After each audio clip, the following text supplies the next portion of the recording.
एक जो मधुमक्खी होती है ना, मधुमक्खी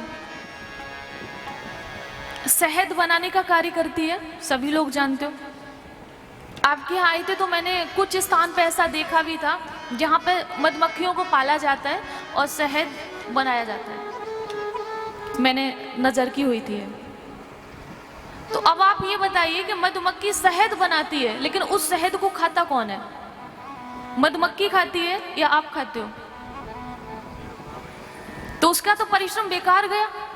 शहद बनाने का उसको क्या मिला? कुछ भी नहीं ना। यही हम करते अपने जीवन में, हम शहद बनाते हैं लेकिन उस शहद को खा नहीं पाते हैं।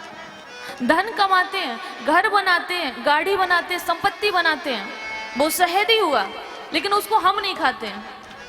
उसका फायदा तो कोई और ही उठाता है। तुम मधुमक्खी की तरह मत बनिए, उस धन को कमाइए जो हमारे साथ जाए। अब आपका प्रश्न ये भी हो सकता है, तो क्या ये धन नहीं कमा? बिल्कुल कमाइए, कमाने के लिए मना नहीं है, लेकिन उसमें समय भगवान को भी दीजिए। अगर आप 24 घंटे में 12 घंटे इस धन कमाने में दे रहे हैं, तो 24 घंटे में ज्यादा नहीं 1 घंटा भगवान के नाम का धन कमाने में दीजिए। भूल तो सब यहां पर होती है, सारी गलती तो यहीं पे है कि इस संसार में तुम बहुत कुछ इकट्ठा करते, बहुत कुछ बनाते हैं, तो उससे क्या मिलता है हमें? कुछ भी नहीं, वो तो यहीं रह जाता है। लेकिन जितनी देर हमने माला कर ली, जितनी देर हमने कथा सुन ली, जितनी देर हमने कोई कथा का आयोजन करा लिया, भगवान के नाम का संकीर्तन करा लिया, हमने कोई गीता का पाठ कर लिया, उससे जो पुण्य मिलता है वो हमारे साथ जाता है। तो हमारा प्रयास क्या होना चाहिए? संसारी धन इकट्ठा करने में या परलोक का धन इकट्ठा करने में? अगर हम परलोक का धन इकट्ठा कर रहे हैं तो हम समझदार हैं, हमारे अंदर ज्ञान है। और अगर हम इस धन को इकट्ठा कर रहे हैं तो मधुमक्खी से ज्यादा बुद्धि हमारी नहीं है। बेचारी जगह जगह से पुष्पों से चुन चुन के लाती है, शहद बनाती है, और जैसे ही शहद बन के तैयार हुआ, एक झटका देता है उसको व्यक्ति और मधुमक्खियां बाहर और सारा शहद ले लेता है। यही तो हमारे साथ होता है।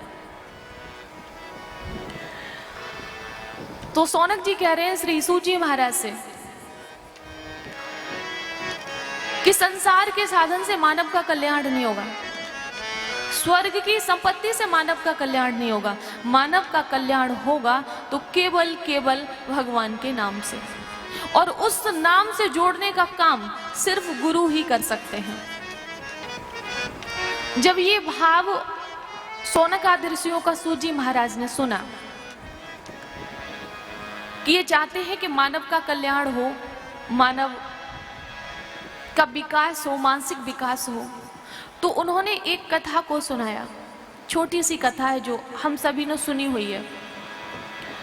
उन्होंने कहा कि हम आपको ऐसी कथा सुनाएंगे जिससे कृष्ण भगवान प्रसन्न होंगे, उनकी प्राप्ति होगी, और ये कथा देवताओं के लिए भी दुर्लभ है। श्रीमद् भागवती वार्ता सुराणाम अपि दुर्लभा। जो कथा आप सुन रहे हो ना, ये देवताओं को सुलभ नहीं है, ये हम ही को सुलभ है। जब राजा परीक्षित को श्राप लगा, 7 दिन में तक्षक सर्प के डसने से इनकी मृत्यु हो जाएगी, ये श्राप की कथा सभी ने सुनी होगी। तो जब इस श्राप का पता चला श्री सुखदेव जी को,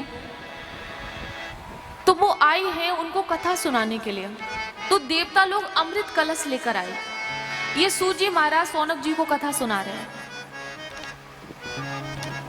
लेकिन इस कथा का पान करने के लिए देवताओं ने सुखदेव जी से कहा कि आप अमृत ले लीजिए और कथा रस का पान हमें करा दीजिए। तो अमृत को राजा परीक्षित ने पान नहीं किया।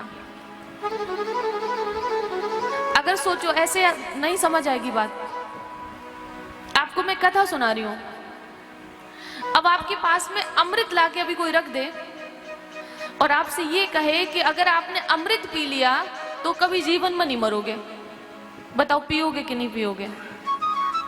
कमी पड़ जाएगी, सब भाग पड़ेंगे, कथा को छोड़ देंगे, सब पी लेंगे। लेकिन राजा परीक्षित ने नहीं पिया, क्योंकि उसका एक अपना महत्व है।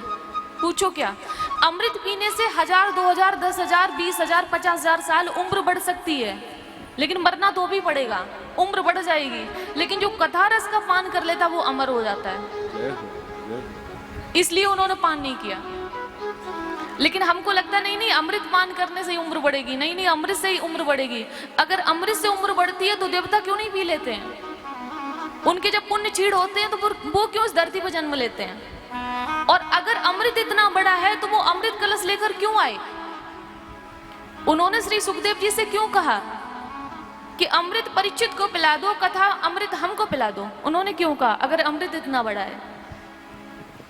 लेकिन हम भी पूरी दुनिया में इसी की खोज में रहते, अमृत मिल जाए, अमर हो जाएंगे, अमृत मिल जाए। अरे भैया जी 60, 70, 100 वर्षों में कुछ नहीं किया, 1000 वर्षों में क्या करोगे? शहद ही बनाओगे, करोगे क्या? तो सूजी महाराज कह रहे हैं सौनक जी से, तो ये कथा देवताओं के लिए भी दुर्लभ है, जो आप लोगों के लिए सुलभ है। हमें लगता है ना कि कथा बस ऐसे ही सुनने बैठ जाओ, बहुत आसान है।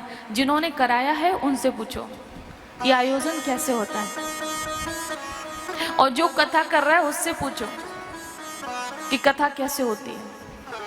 न कराना आसान है और न करना आसान है, ये दोनों ही काम आसान नहीं है। स्थान जुटाना पड़ता है, धन जुटाना पड़ता है, लोग जुटाने पड़ते हैं, सामग्री जुटानी पड़ती है, और उसके बाद भी आपको 5वीं कृपा चाहिए, वो ईश्वर की।